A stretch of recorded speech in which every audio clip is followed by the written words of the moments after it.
17টি প্রকল্প টেবিলে উত্থাপিত হয়েছিল, 15টি নিয়ে আলোচনা হয়েছে। তার মধ্যে 6টি নতুন প্রকল্প আছে, 17টির মধ্যে 7টি বললাম যে সংশোধিত এবং 4টি মেয়াদ বৃদ্ধি।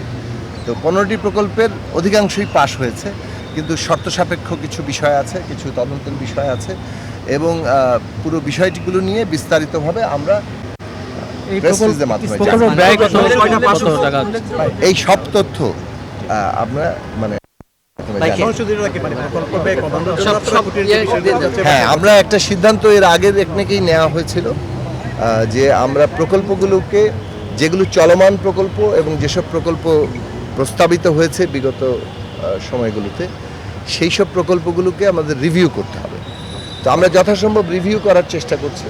অনেকগুলো প্রকল্প এমন অবস্থায় চলে এসছে যে সেগুলোর হয়তো প্রয়োজন মেয়াদ বৃদ্ধি অথবা কিছুটা ব্যয় বৃদ্ধি করে সেগুলোকে পাশ করা, সেই সব বিষয়গুলো যথাসম্ভব ভাবা হচ্ছে। কিন্তু মূলত আসলে যথাসম্ভব রিভিউ করেই একে একে আমরা একনেক প্রকল্প বৈঠকে হাজির করার চেষ্টা করছি। আমরা কি বলতে পারি, পাশ হয়েছে কটা? 11টা না 13টা? মানে পাশ হয়েছে কটা?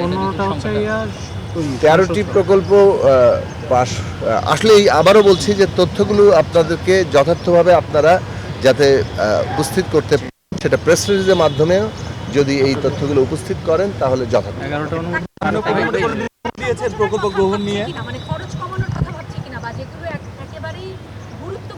মাননীয় প্রধানমন্ত্রীর নির্দেশটা খুব স্পষ্ট, সেটা হচ্ছে আমাদের মানে সাশ্রয়ী হতে হবে ব্যয়ের দিক থেকে, তাহলে 1 নম্বর। 2 নম্বর হচ্ছে যে ব্যয়গুলো কোন কোন খাতে হচ্ছে সেগুলো যৌক্তিকতা নির্ধারণ করতে হবে। 3 নম্বর হচ্ছে যে যে প্রকল্পগুলোই নেওয়া হয়েছে সেগুলো আসলে কতটা সামগ্রিকভাবে আমাদের মানে জনগণের জীবনে যে উন্নতির চিন্তা করা হয়েছে, বিশেষত বর্তমান সরকার যে তার যে প্রতিশ্রুত তার যে নির্বাচনী ইস্তেহার, তাদের পরিকল্পনা, 31 দফা কর্মসূচি, সবগুলোর সাথে সামঞ্জস্যপূর্ণ কতটা, এই সবগুলো দিক পরীক্ষা নিরীক্ষা করার জন্য নির্দেশনাটা আগেই এসছে এবং এই প্রক্রিয়াটা চলমান আছে। এর মধ্যেই কিন্তু আমাদের এগিয়ে যেতে হবে। এদিকে আমরা পরীক্ষা নিরীক্ষা করা হচ্ছে, রিভিউ করা হচ্ছে, অন্যদিকে কাজও তো এগিয়ে নিয়ে যেতে হবে। ফলে দুটো যথাসম্ভব সামঞ্জস্য রেখে করার চেষ্টা করা।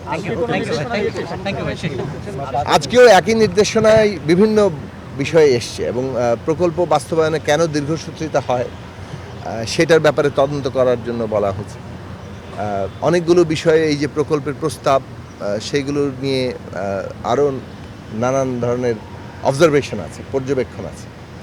তো সেই সব পর্যবেক্ষণগুলো তিনি দিয়েছেন এবং প্রত্যেকটা বিষয়ই আসলে অনেক দূর পর্যন্ত কিভাবে জনগণের জীবনের উন্নতি এবং আমাদের এখানে একটা টেকসই আমাদের প্রাণ প্রকৃতিকে রক্ষা করে কিভাবে উন্নতিটা করা যায়, সেই সবগুলো দিক থেকে কিন্তু বিচার করা আছে।